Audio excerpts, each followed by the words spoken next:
Friends మరి మన కారుణ్య సమూహపు స్వాధ్యాయంలో భాగంగా ఈరోజు మనం ఒక చక్కటి టాపిక్ గురించి తెలుసుకున్నాం. ఏమిటి అంటే మరి ఆ, మన నుంచి వచ్చేటువంటి ఒక్కొక్క ఆలోచన ఒక తరంగంలాగా సృష్టించబడి ఏ విధంగా మన దేహంలో ఉన్నటువంటి కణ స్థాయి వరకు వెళ్ళి అక్కడ అది ముద్రించబడుతుంది అన్న విషయాన్ని మనం తెలుసుకున్నాం.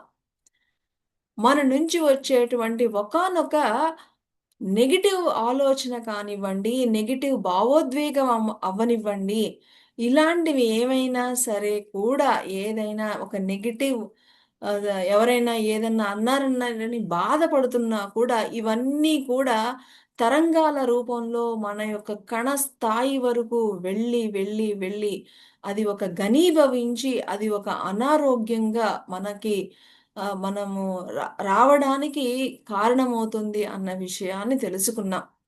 అదే విధంగా ఒక ప్రేమపూరితమైనటువంటి, కరుణాపూరితమైనటువంటి క్షమాపణత క్షమాపణ వంటి దైవీక గుణాలను, దైవీక భావోద్వేగాలను కలిగినప్పుడు అవి కూడా అంతే పాజిటివ్‌గా మన కణస్థాయి వరకు వెళ్ళి, అవి ఏ విధంగా మన దేహం మీద ప్రభావితం చూపిస్తుంది అన్న విషయాలని మనం ఈరోజు మరి తెలుసుకున్నాం.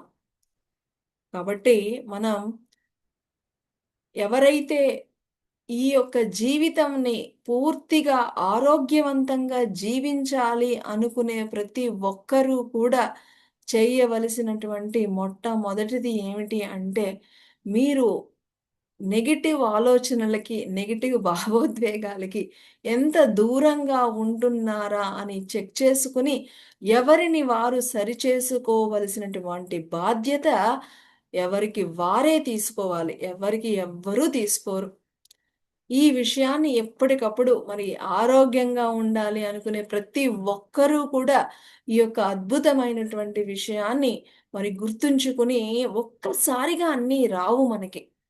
కానీ ప్రతిరోజు మనము ట్రైనింగ్ ఇచ్చుకుంటూ మన ఆరోగ్యాన్ని మనమే కాపాడుకోవాలి అన్న గొప్ప విషయాన్ని మనము ఈరోజు మన జూమ్‌లో తెలుసుకున్నాం మై డియర్ ఫ్రెండ్స్. మరి ఇక్కడ 2 రకాలు. ఓకే. ఇక్కడ నుంచి ఓకే. బాగా చెప్పారు.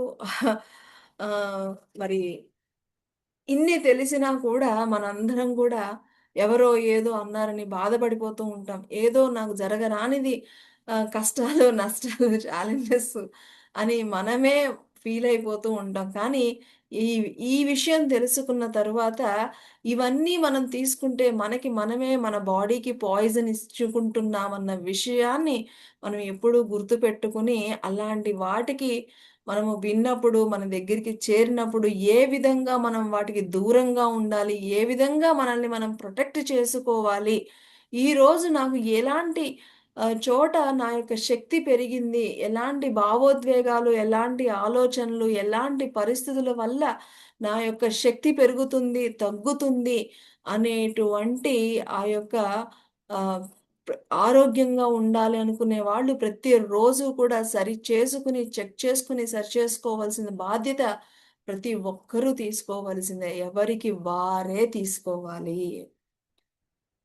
మరి ఈ అజ్ఞానం, మనకి ఈ అజ్ఞానమే మనల్ని దుఃఖానికి కారణమని బుద్ధుల వారు ఎప్పుడో చెప్పారు. మరి ఈ మరి బయటికి పడాలి అంటే ఇక్కడ 2 రకాలు ఉన్నాయి.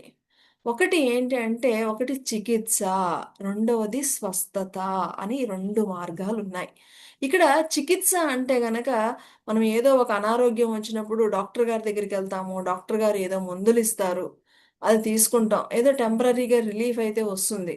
కానీ స్వస్థత అంటే అలా కాదు. అసలు ఆ అనారోగ్యం ఏమి ఏ ఏ లోపం వల్ల నీకు కలిగింది? నీ లోపల ఏ బాధ వల్ల నీకు ఆ అనారోగ్యం వచ్చింది?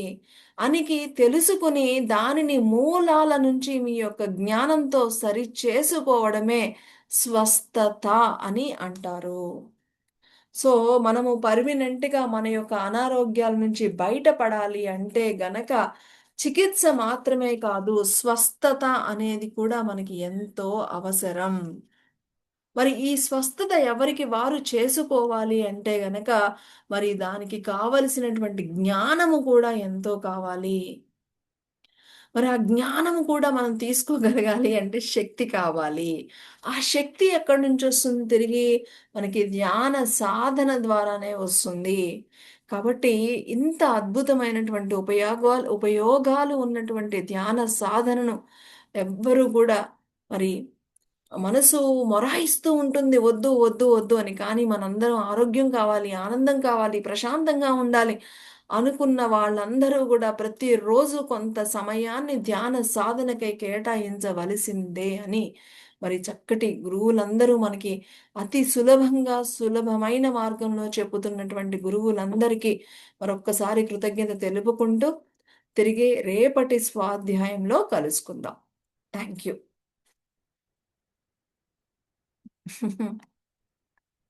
హ్మ్.